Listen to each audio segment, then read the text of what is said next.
Bienvenue dans votre émission Sabbat délices, le rendez-vous incontournable de la semaine qu'aucun de nous ne souhaite rater sous quelconque prétexte. Nous voici encore réunis des quatre coins de la terre afin de célébrer, exalter et glorifier notre Créateur pour cette grâce qu'il offre à l'humanité tout entière en ce jour sanctifié, de pouvoir se déconnecter de toute activité pour se consacrer à la contemplation du Créateur de l'univers et tout ce qu'il renferme. Et c'est avec une immense joie que nous nous joignons à vous afin d'exprimer notre reconnaissance à l'Éternel pour cet amour incommensurable manifesté à notre égard. Merveilleux, Sylvie. Oui, Dominique, merveilleux. Et je reconnais que c'est un véritable honneur de pouvoir se retrouver ensemble, telle une vraie famille, afin de témoigner avec allégresse à notre Créateur toute notre affection pour les nombreuses bénédictions accordées à chacun tout au long de cette semaine écoulée. Alors, que vous soyez d'ici ou d'ailleurs, bienvenue dans votre émission Sabbat délices et merci de nous recevoir fidèlement chaque semaine si chaleureusement. Nous allons sans plus tarder remettre ce doux moment de partage entre les mains de notre Créateur. Prions. Notre Père, notre Dieu, oh oui, nous voulons te louer, nous voulons t'exalter, te glorifier, te dire, Seigneur, combien nous voulons être dans l'allégresse parce que tu as mis ce jour à part pour chacun d'entre nous. Merci pour tout ce que tu as fait pour nous tout au long de cette semaine. Nous voulons aussi, Seigneur, te dire, oui, tu es le Dieu créateur, celui qui a créé le ciel, la terre et tout ce qui s'y trouve. Et merci, Seigneur, pour cette puissance, pour toute la gloire qui te revient. Merci encore, Seigneur, parce que tu es là chaque jour à nos côtés, tu es fidèle et nous voulons, Seigneur, rester connectés à toi. Merci encore pour ta grâce, pour ton amour dans nos vies, pour ce sacrifice à la croix. Merci encore pour tout ce que tu fais pour nous. Nous t'avons prié et demandé ces grâces dans le beau nom de ton Fils Jésus-Christ et par la puissance de ton Saint-Esprit. Amen. Amen.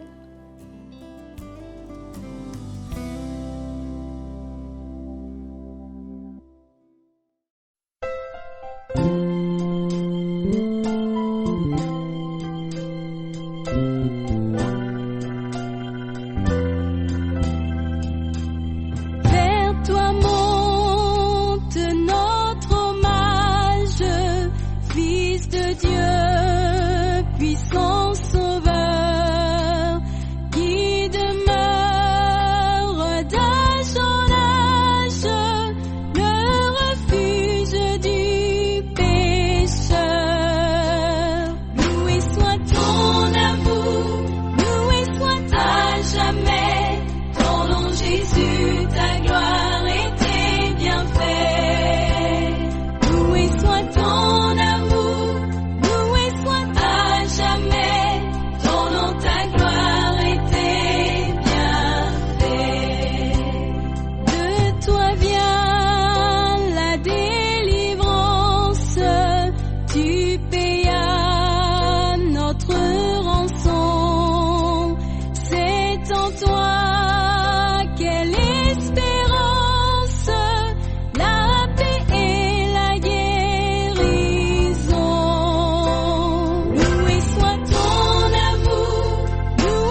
bientôt glorieuse attente, tu combleras tous nos vœux.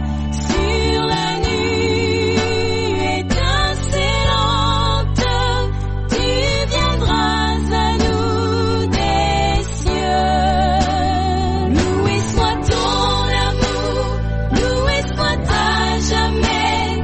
Ton nom Jésus, ta gloire et tes bienfaits. Loué soit ton amour, loué soit à jamais. Ton nom, ta gloire et tes bienfaits.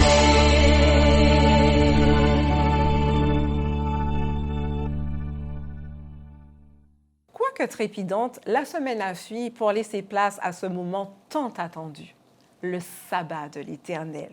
Un pur bonheur de pouvoir ouvrir enfin la porte qui mène au repos, à la joie et certainement de se retrouver en famille pour célébrer, chanter et louer notre Créateur.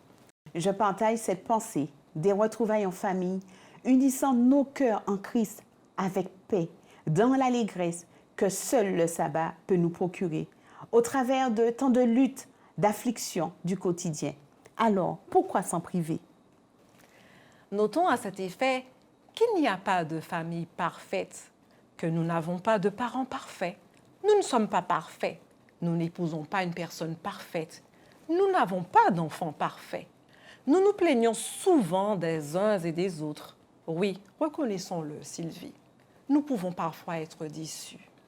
Et par conséquent, nous devons admettre qu'il n'y a pas de mariage saint ou de famille sainte sans l'exercice du pardon. Le pardon est vital pour notre santé émotionnelle et notre survie spirituelle. Sans pardon, la famille devient une arène de conflit et un bastion de douleur. Je crois, Sylvie, qu'une famille privée de pardon tombe malade.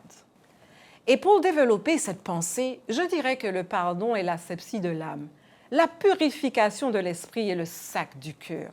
Et pour aller plus loin, celui qui ne pardonne pas n'a ni paix de l'âme, ni communion avec Dieu. Sommes-nous conscients que la douleur soit un poison qui enivre et tue? Maintenir la douleur dans le cœur est purement autodestructrice. Psaume 19.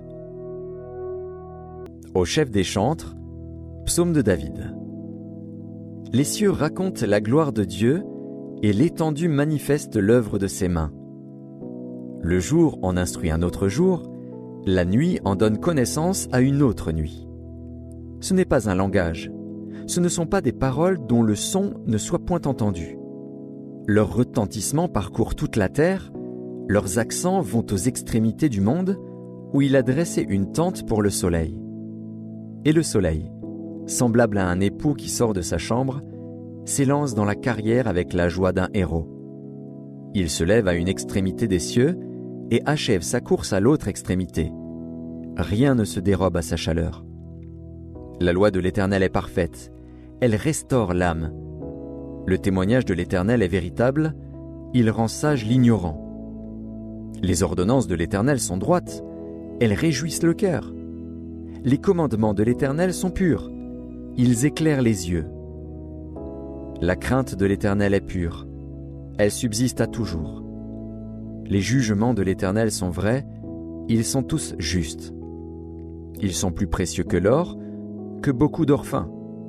Ils sont plus doux que le miel, que celui qui coule des rayons. Ton serviteur aussi en reçoit instruction. Pour qui les observe, la récompense est grande. Qui connaît ses égarements? Pardonne-moi ceux que j'ignore. Préserve aussi ton serviteur des orgueilleux, qu'il ne domine point sur moi. Alors je serai intègre, innocent de grands péchés. Reçois favorablement les paroles de ma bouche et les sentiments de mon cœur, ô Éternel, mon rocher et mon libérateur.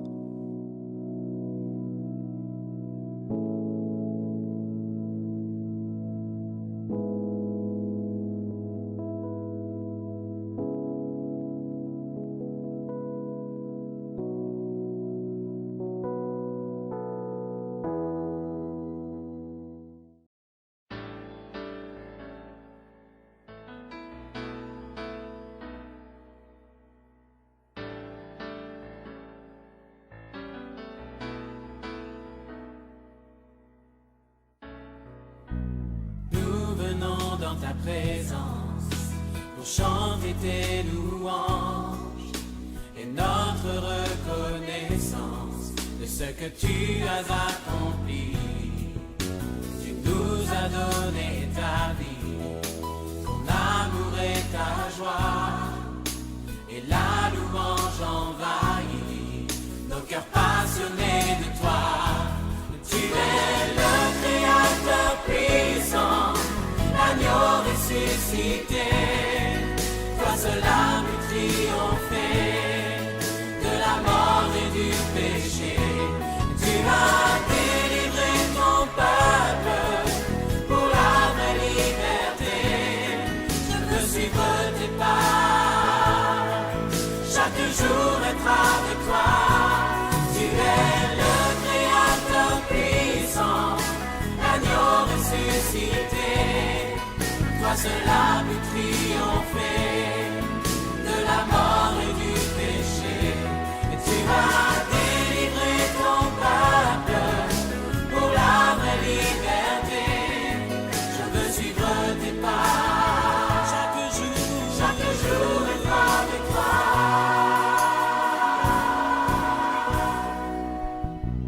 Nous venons dans ta présence pour chanter tes louanges et notre reconnaissance de ce que tu as accompli. Tu nous as donné ta vie, ton amour et ta joie, et la louange envahit nos cœurs passionnés de toi. Tu es le Créateur puissant, l'agneau ressuscité. Toi seul as pu triompher de la mort et du péché. Et tu as délivré ton peuple pour la vraie liberté. Je veux suivre tes pas, chaque jour être avec toi. Tu es le Créateur puissant, l'agneau ressuscité. Toi seul as pu triompher de la mort et du péché. Et tu as délivré ton peuple pour la vraie liberté. Je veux suivre tes pas, chaque jour être avec toi. Tu es le Créateur puissant, l'agneau ressuscité. Toi seul as pu triompher de la mort et du péché. Tu as délivré ton peuple pour la vraie liberté. Je veux suivre tes pas, chaque jour être avec toi.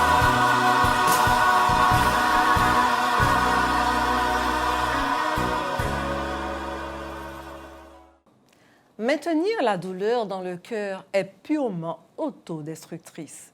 C'est ce que l'on définit par l'autophagie, Sylvie. Nous devons de retenir que celui qui ne pardonne pas tombe malade physiquement, émotionnellement et spirituellement. Et c'est la raison pour laquelle la famille doit être un lieu de vie et non de mort, le territoire du traitement et non de la maladie, le scénario du pardon et de l'absence de culpabilité. Le pardon apporte de la joie là où la douleur a produit de la tristesse, là où la douleur a causé la maladie. Notons, Sylvie, que le prophète Jérémie, au chapitre 17, verset 9, révèle ceci. « Le cœur est tortueux par-dessus tout, et il est méchant. Qui peut le connaître? Le monde parfois hostile et froid peut nous amener à nous montrer durs, coléreux, envieux, égoïstes. Cependant, nous sommes sauvés par la miséricorde divine. Saisissons ainsi les paroles de Jésus dans l'Évangile selon saint Luc, au chapitre 7, verset 47, qui dit « Celui à qui on pardonne peu montre peu d'amour. » Donner le pardon est un acte d'amour dont tout le monde a tout à gagner. Ainsi, par la prière, nous pouvons tout confesser à notre Dieu, lui demander pardon et nous nourrir de sa bonté, de sa joie et de sa paix. À toi qui nous regardes qui nous écoute, je propose que nous puissions exprimer notre désir de revenir à Dieu, d'abandonner le péché et de servir Dieu.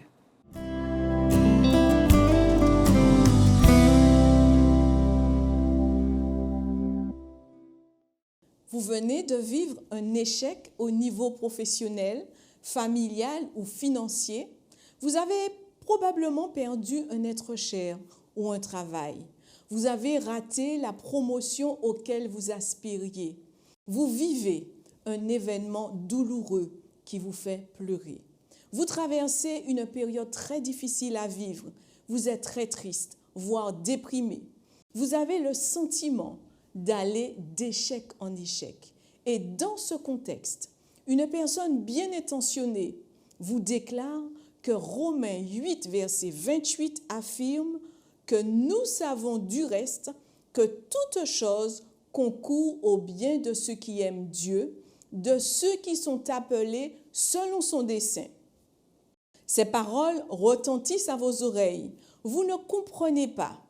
Aujourd'hui, je vous propose un petit parcours d'étude de Romains 8, verset 28. Comment comprendre ce verset? Nous savons du reste que toute chose concourt au bien de ceux qui aiment Dieu, de ceux qui sont appelés selon son dessein. Il importe de considérer avant tout le contexte du verset 28 de l'Épître aux Romains. Le chapitre 8 s'ouvre avec des paroles très réconfortantes. Il n'y a plus de condamnation pour les croyants qui sont en Jésus. À travers le chapitre 8 de Romains, l'apôtre Paul explique qu'il existe deux types de croyants. Ceux qui sont conduits par l'Esprit, qui vivent par l'Esprit, et ceux qui vivent selon la chair. Paul affirme également qu'il y a de l'espoir pour le croyant qui peut connaître la victoire sur le mal qui l'habite encore. Au verset 27, l'auteur de l'Épître aux Romains déclare que l'Esprit Saint qui est en nous intercède d'une manière conforme à la volonté de Dieu qui lui est agréable. Par conséquent, nous savons du reste que toute chose concourt au bien de ceux qui aiment Dieu, de ceux qui sont appelés selon son dessein. Une lecture de différentes versions s'impose. La version Summer propose comme traduction « Nous savons en outre que Dieu fait concourir toutes choses au bien de ceux qui l'aiment, de ceux qui ont été appelés conformément au plan divin. » La traduction de la Vulgate déclare « Or nous savons que tout coopère au bien de ceux qui aiment Dieu, qui ont été appelés saints selon son dessein. » Quant à la version Darby, nous avons la traduction suivante. « Mais nous savons que toutes choses travaillent ensemble pour le bien de ceux qui aiment Dieu et ceux qui sont appelés selon son dessein. » La version Second 21 déclare « Du reste, nous savons que tout contribue au bien de ceux qui aiment Dieu, de ceux qui sont appelés conformément à son plan. » À travers ces versions riches de sens, des mots apparaissent. Concourir, travailler ensemble, contribuer, coopérer. Considérons d'abord le mot « tout ». Il s'agit de l'ensemble de ce qui se passe dans notre vie, des circonstances, des événements, des personnes, des retards, même des oublis. Tous ces facteurs surviennent selon l'agenda divin, selon le plan divin. Nous avons un Dieu qui utilise tout, un Dieu qui agit en synergie avec les circonstances pour le bien de son enfant. Le tout concourt concerne également les épreuves, comme les privilèges, au bien des croyants. Dans la pensée juive, tout ce que fait le Tout-Puissant, il le fait pour le bien. Poursuivons. Le mot concourir, dans son étymologie, signifie courir ensemble. On pourrait donc dire, nous savons que chaque chose, tout type de chose, coïncide avec l'agenda divin. Toute chose travaille ensemble, agit ensemble au bien de ceux qui aiment Dieu, de ceux qui ont choisi de servir Dieu. Dieu est amour. Il porte une attention particulière à ceux qui le craignent, à ceux qui l'aiment. Notre Créateur, notre Dieu d'amour, met en place toutes choses utiles, salutaires pour ses enfants. Par conséquent, toutes choses concourent au bien de ceux qui aiment Dieu. Mais qui sont ceux dont parle l'apôtre Paul? Les versets précédents et le verset lui-même nous informent qu'il s'agit, premièrement, d'une personne qui vit selon l'Esprit de Dieu, une personne qui est conduite par l'Esprit de Dieu, une personne dans le cœur duquel l'Esprit habite. Deuxièmement, il s'agit également d'une personne qui aime Dieu, une personne qui préfère Dieu, une personne pour laquelle Dieu est le premier en toutes choses. Par conséquent, ceux qui vivent selon l'Esprit, ceux qui aiment Dieu, ceux qui adorent Dieu seul, ceux-là bénéficient de l'intervention divine. Rappelons-nous, aimer Dieu, c'est le devoir essentiel de l'Israélite et du chrétien. En effet, le livre de Deutéronome, chapitre 6, les versets 4 à 6, préconise la règle suivante. Écoute Israël, l'Éternel, notre Dieu, est le seul éternel. Tu aimeras l'Éternel, ton Dieu, de tout ton cœur, de toute ton âme et de toute ta force. Et ces commandements que je te donne aujourd'hui seront dans ton cœur. Ainsi, puisque ce croyant est conduit par l'Esprit, qu'il marche avec Dieu, tout ce qui se produit dans sa vie n'est pas le fruit du hasard. Pensons à Joseph. Ses frères le rejettent, puis le jettent dans une citerne dans le but de le faire mourir. Ce tout jeune homme est vendu à des marchands caravaniers qui l'emmènent comme esclave en Égypte. Mais là, il est remarqué à cause de son intelligence et ses compétences. Il travaille pour le premier ministre égyptien Potiphar. Cependant, jour et nuit, la femme de son maître le harcèle car elle veut en faire son amant. Joseph refuse de coucher avec la femme de son maître. On l'accuse injustement. Il est incarcéré dans la prison. Il est repéré et devient chef des prisonniers. Dans ce lieu, un échanson et un panetier sont bouleversés par le rêve. Joseph leur donne une interprétation. Il avait demandé à l'échanson de se souvenir de lui quand il serait rétabli. Mais il est oublié. 40 ans plus tard, une famine sévit dans le monde entier d'alors. L'Égypte est le seul pays qui est en mesure d'assurer la sécurité alimentaire de toute sa population. Les frères de Joseph sont contraints de se rendre en Égypte pour chercher des vivres. Mais l'homme fort du pays, c'est Joseph. En effet, 2 ans après son incarcération, Joseph est innocenté et devient le grand vizir d'Égypte. Face au désarroi de ses frères, Joseph fait une déclaration qui montre à quel point tout a contribué, a coopéré à son bien, lui qui aimait Dieu. Genèse 45 le confirme, car Joseph lui-même dit « Maintenant, ne vous affligez pas, ne soyez pas fâchés de m'avoir vendu pour être conduit ici, car c'est pour vous sauver la vie que Dieu m'a envoyé devant vous. » Tout concourt-il vraiment au bien de ceux qui aiment Dieu? La Bible affirme que tout contribue, tout travaille ensemble au bien de ceux qui aiment Dieu.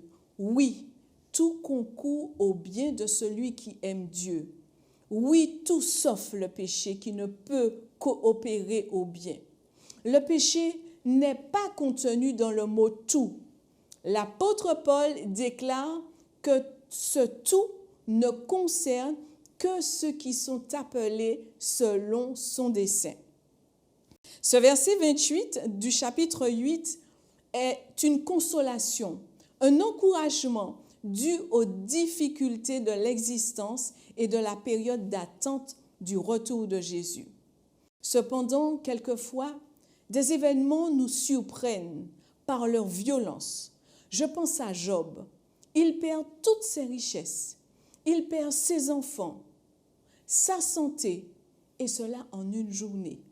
L'auteur du livre de Job a levé le voile et nous savons qu'il y a un ennemi qui cherche à faire du tort aux enfants de Dieu. Je pense à la petite captive qui fut enlevée, kidnappée par des Syriens. Elle perd ses parents, elle est déracinée et se retrouve dans une culture différente de la sienne. Mais elle était attachée à son Dieu. La petite captive aimait son Dieu. Alors, dans le malheur, Dieu s'approche. Dieu se tient près d'elle et au moment opportun, elle parle de son Dieu et présente le prophète Élisée. Souvenons-nous que si chaque catastrophe subie est une perte, une blessure, Dieu fait toujours concourir tout au bien de ceux qui l'aiment. En conclusion, lorsque Romains chapitre 8, verset 28 déclare que toute chose concourt, cela signifie que le Dieu du passé, le Dieu du présent, le Dieu du futur concourent, coopèrent, travaillent ensemble au bien de ceux qui aiment Dieu.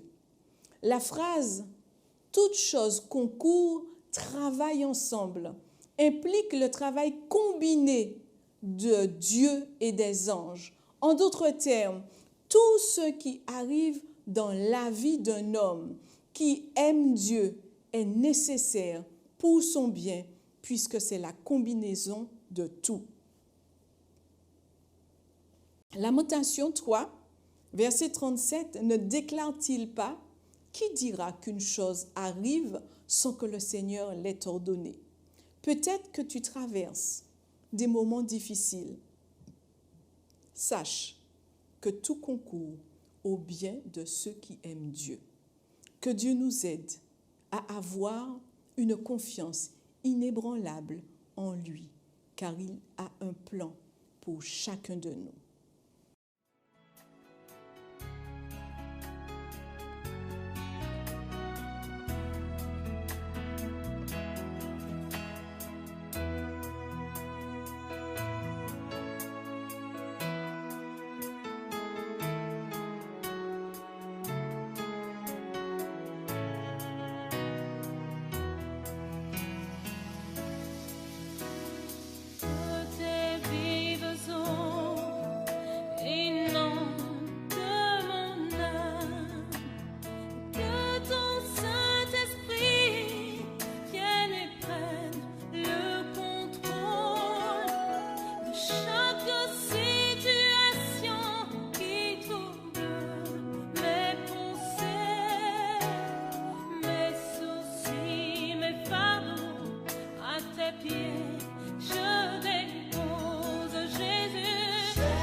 Chers amis, nous aimerions que vous puissiez vous joindre à nous afin qu'ensemble, de même cœur, de même amour, nous portions au trône de la grâce ce sujet de prière, tout comme l'a fait le psalmiste David au chapitre 50.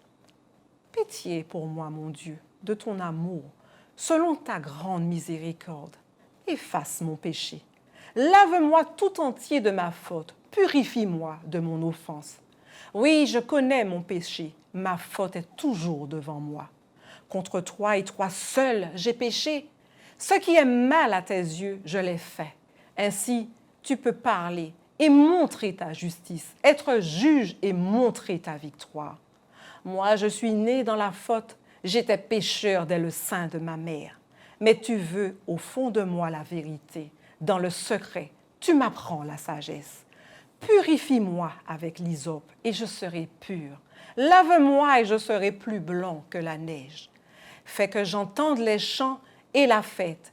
Ils danseront les eaux que tu broyais. Détourne ta face de mes fautes. Enlève tous mes péchés. Crée en moi un cœur pur, ô mon Dieu. Renouvelle et affermis au fond de moi mon esprit. Ne me chasse pas loin de ta face. Ne me reprends pas ton Esprit Saint. Amen.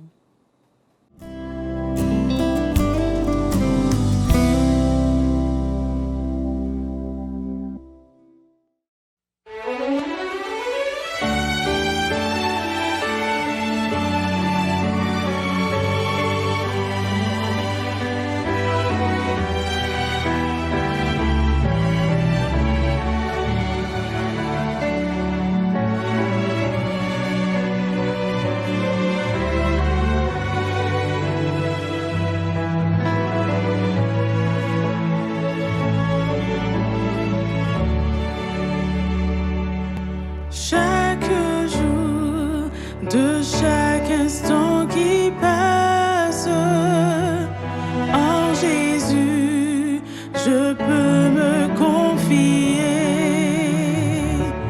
Cet amour que jamais rien ne lasse me soutient, c'est me vivifier.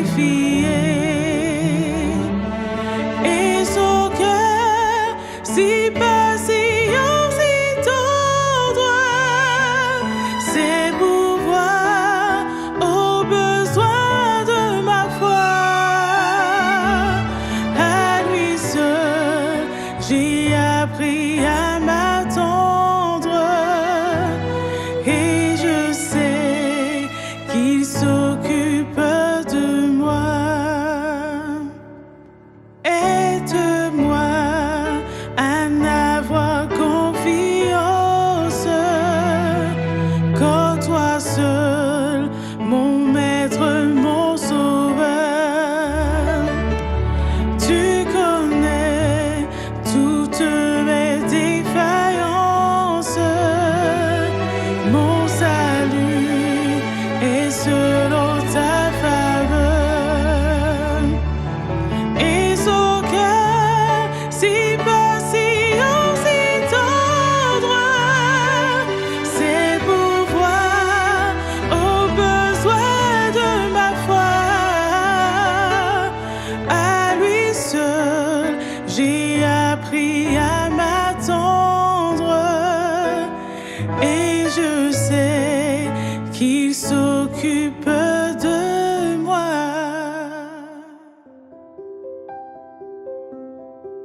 Puissions-nous ne jamais oublier que notre Seigneur n'a pas attendu que nous venions à lui, mais il a revêtu notre humanité. Oui, Christ n'a pas attendu que nous crions à lui. C'est lui qui nous a appelés le premier.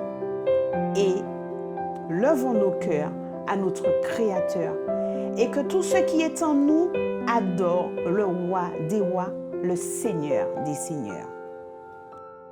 L'heure est venue de nous séparer. Ce fut un réel plaisir de partager ce sabbat délices avec vous. Nous espérons encore nombreux ces moments d'adoration empreints de convivialité, de joie et de paix. Cette émission vous a plu. N'hésitez pas à la liker, à la partager sans modération autour de vous et même mieux, vous abonner.